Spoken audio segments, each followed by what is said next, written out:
Divorce ಕೊಡೋದೇನೆ ಎರಡನೇ ಪತ್ನಿಗೆ ಅಥವಾ ಎರಡನೇ ಮದುವೆಗೆ ಸಜ್ಜಾಗಿದ್ದಂಥ ಯುವಕ ಕಲ್ಯಾಣ ಮಂಟಪಕ್ಕೆ ಪತಿಯೇ ಬಂದು ಪತಿಗೆ ಶಾಕ್ ಕೊಟ್ಟಿದ್ದಾಳೆ ಪತ್ನಿ. ಮೊದಲ ಪತ್ನಿಗೆ ಡಿವೋರ್ಸ್ ಕೊಟ್ಟಿಲ್ಲ, ಆದರೂ ಕೂಡ ಎರಡನೇ ಮದುವೆಗೆ ಸಜ್ಜಾಗಿದ್ದ. ಇಲ್ಲೊಬ್ಬ ಕಿತಾಪತಿ ಪತಿ. ತುಮಕೂರು ಜಿಲ್ಲೆ ಕುಣಿಗಲ್ ತಾಲೂಕಿನ ಯಡಿಯೂರಿನಲ್ಲಿ ನಡೆದಿರುವಂಥ ಘಟನೆ ಇದು. ತಾಳಿ ಕಟ್ಟುವ ಸಮಯದಲ್ಲಿ ಮದುವೆಯನ್ನು ನಿಲ್ಲಿಸಿದ್ದಾರೆ ಮೊದಲ ಪತ್ನಿ. ಪೊಲೀಸರ ಜೊತೆ ಬಂದು ಮದುವೆಯನ್ನು ನಿಲ್ಲಿಸಿದ್ದಾರೆ ಮೊದಲ ಪತ್ನಿ.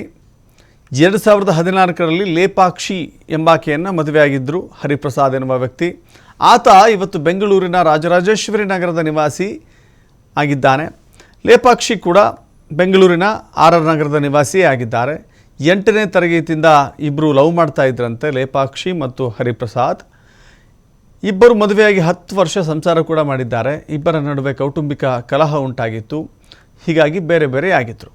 ಮೊದಲ ಪತ್ನಿಗೆ ಗೊತ್ತಾಗದಂತೆ ಎರಡನೇ ಮದುವೆ ಆಗ್ತಾ ಇದ್ದ ಹರಿಪ್ರಸಾದ್ ಮಂಡ್ಯ ಮೂಲದ ಹುಡುಗಿ ಜೊತೆ ಮದುವೆಗೆ ಮುಂದಾಗಿದ್ದ. ಈ ವೇಳೆ ದಿಢೀರ್ ಅಂತ ಎಂಟ್ರಿ ಕೊಟ್ಟು ಮದುವೆಯನ್ನು ನಿಲ್ಲಿಸಿದ್ದಾರೆ ಮೊದಲ ಪತ್ನಿ.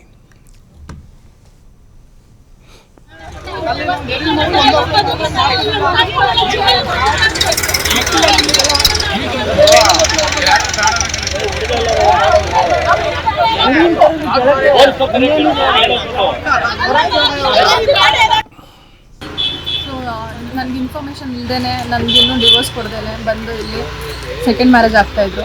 ನಾವು ಹೋಗಿ ನಿಲ್ಲಿಸಿ ಇವಾಗ ಪೊಲೀಸ್ ಸ್ಟೇಷನ್ಗೆ ಬಂದಿದ್ದೀವಿ, ಅಮೃತೂರು ಪೊಲೀಸ್ ಸ್ಟೇಷನ್ಗೆ ಬಂದಿದ್ದೀವಿ. ಮದುವೆ ಆಗ್ತಿರೋದೆಲ್ಲ ಏನೂ ಗೊತ್ತಿರಲಿಲ್ಲ. ಬಟ್ ಸ್ಟ್ರೇಂಜರ್ಸಿಂದ ಇನ್ಫಾರ್ಮೇಷನ್ ಸಿಕ್ತು. ಈ ಇನ್ವಿಟೇಷನ್ ಬಿಟ್ಟೋಗಿದ್ರು ಮನೆ ಹತ್ರ, ಅದರಿಂದ ಬಂದಿದ್ವಿ. ಮದುವೆ 11 ವರ್ಷ ಆಯಿತು. ಭಿನ್ನಾಭಿಪ್ರಾಯ ನಾವು ಸಪ್ರೇಟಾಗಿದ್ದಾಗ ಏನೂ ಇರಲಿಲ್ಲ. ಮತ್ತು ಇವ್ರು ಮದುವೆ ಮಾಡಿಕೊಂಡು ಎರಡನೇ ಸಲ ನನಗೆ ಮದುವೆ ಮಾಡಿಕೊಂಡು ನಮ್ಮ ಹಸ್ಬೆಂಡ್ ನಮ್ಮ ಅತ್ತೆ ಮನೆಗೆ ಹೋದೆ.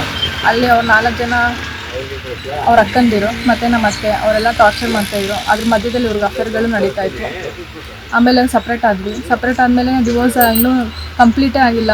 ಮೀಡಿಯೇಷನಲ್ಲಿ ಬಂದು ನಾನು ನಿಮ್ಮ ಜೊತೆ ಇರ್ತೀನಿ ಅಂತ ಒಪ್ಕೊಂಡು ಮೆಸೇಜ್ ಎಲ್ಲ ಮಾಡಿಬಿಟ್ಟು ಈ ಸ್ಯಾಟರ್ಡೆ ಸಂಡೇ ಮನೆಗೆ ಬರ್ತೀನಿ ಅಂತೇಳಿ ಇಲ್ಲಿ ಬಂದು ಮದುವೆ ಆಗ್ತಿದ್ದಾರೆ. ಸೊ ನನಗೆ ಇನ್ಫಾರ್ಮೇಷನ್ ಇಲ್ಲದೇ ನನಗಿನ್ನೂ ಡಿವೋರ್ಸ್ ಕೊಡ್ದೇನೆ ಬಂದು ಇಲ್ಲಿ ಸೆಕೆಂಡ್ ಮ್ಯಾರೇಜ್ ಆಗ್ತಾಯಿದ್ರು. ನಾವು ಹೋಗಿ ನಿಲ್ಲಿಸಿ ಇವಾಗ ಪೊಲೀಸ್ ಸ್ಟೇಷನ್ಗೆ ಬಂದಿದ್ದೀವಿ, ಅಮೃತೂರು ಪೊಲೀಸ್ ಸ್ಟೇಷನ್ಗೆ ಬಂದಿದ್ದೀವಿ. ಮದುವೆ ಆಗ್ತಿರೋದೆಲ್ಲ ಏನೂ ಗೊತ್ತಿರಲಿಲ್ಲ. ಬಟ್ ಸ್ಟ್ರೇಂಜರ್ಸಿಂದ ಇನ್ಫಾರ್ಮೇಷನ್ ಸಿಕ್ತು. ಈ ಇನ್ವಿಟೇಷನ್ ಬಿಟ್ಟೋಗಿದ್ರು ಮನೆ ಹತ್ರ, ಅದರಿಂದ ಬಂದಿದ್ವಿ. ಮದುವೆ 11 ವರ್ಷ ಆಯಿತು. ಭಿನ್ನಾಭಿಪ್ರಾಯ ನಾವು ಸಪ್ರೇಟಾಗಿದ್ದಾಗ ಏನೂ ಇರಲಿಲ್ಲ.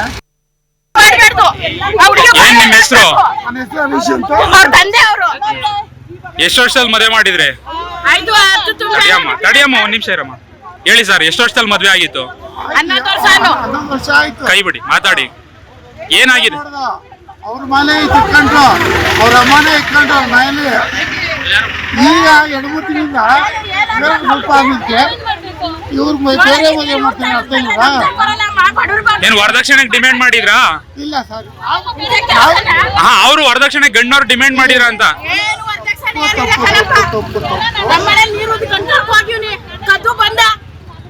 ಹೇಳ್ರಿ ಇಲ್ಲಿ ಬಂದ ಅಂತ ಏನಾಯ್ತಮ್ಮ?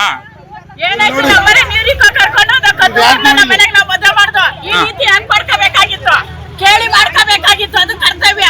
ಇಲ್ಲ ಡಿವೋರ್ಸ್ ಕೊಡ್ಬೇಕಾಗಿತ್ತು. ನಾವು ನಮ್ಮ ಹುಡುಗಿಗೆ ಮದುವೆ ಮಾಡುವ. ಡಿವೋರ್ಸ್ ಕೊಟ್ಟಿಲ್ವಾ ಇವಾಗ? ಏನು ಕೊಟ್ಟಿಲ್ಲ. ಇವಾಗ ತಾಳಿ ಕಟ್ಟಕ್ಕೆ ಡೈವರ್ಸ್ ಅಲ್ಲ. ನೀವೇನಾಗ್ಬೇಕು ಹುಡುಗಿಗೆ? ಮಾಡ್ಕೊತೀನಿ ಅಕ್ಕ ಅಂತ ಕೇಳಿದ್ರೆ ಹುಡುಗಿ ಡೈವರ್ಸ್ ಕೊಟ್ಬಿಟ್ಟಿದ್ರೆ ನಾವು ಮದುವೆ ಮಾಡ್ಕೋವ. ನಮ್ಮ ಹುಡುಗಿ ನಿನ್ ಮಗಳು ಕೈ ಬಿಡಿಯಲ್ಲ ಅಂತ ಹೇಳಿ ಜೂಳ ಇಬ್ರು ಜೂಳ ಕೊಡ್ಸ್ಕೊಳ್ಳು.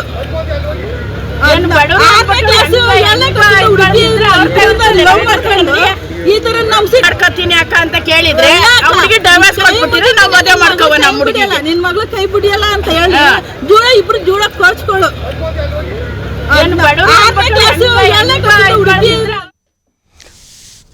ಹೈಸ್ಕೂಲ್ ಲವ್ ಇದು. 8ನೇ ತರಗತಿಯಿಂದ ಇಬ್ಬರು ಪರಸ್ಪರ ಪ್ರೀತಿ ಮಾಡ್ತಾ ಇದ್ರು, ಮದುವೆ ಆದರು, 11 ವರ್ಷ ಸಂಸಾರ ಮಾಡಿದ್ರು. ಕೌಟುಂಬಿಕ ಕಲಹ ಇತ್ತು, ಆ ಕಾರಣದಿಂದ ದೂರ ಆದರು. ದೂರ ಆದ ನಂತರದಲ್ಲಿ ಕಾನೂನು ಪ್ರಕ್ರಿಯೆ ರೀತಿಯಲ್ಲಿ ಡಿವೋರ್ಸ್ ಕೊಡಬೇಕಾಗಿತ್ತು, ವಿಚ್ಛೇದನ ನೀಡಬೇಕಾಗಿತ್ತು. ವಿಚ್ಛೇದನ ನೀಡ್ದೇನೆ, ಮೊದಲ ಪತ್ನಿಗೆ ಮಾಹಿತಿ ಇಲ್ಲದೇನೆ ಇವತ್ತು ಅಮೃತೂರು ಪೊಲೀಸ್ ಸ್ಟೇಷನ್ ವ್ಯಾಪ್ತಿಯಲ್ಲಿ ಮತ್ತೊಂದು ಮದುವೆ ಆಗಲಿಕ್ಕೆ ಆ ಪತಿರಾಯ ಮುಂದಾಗಿದ್ದ.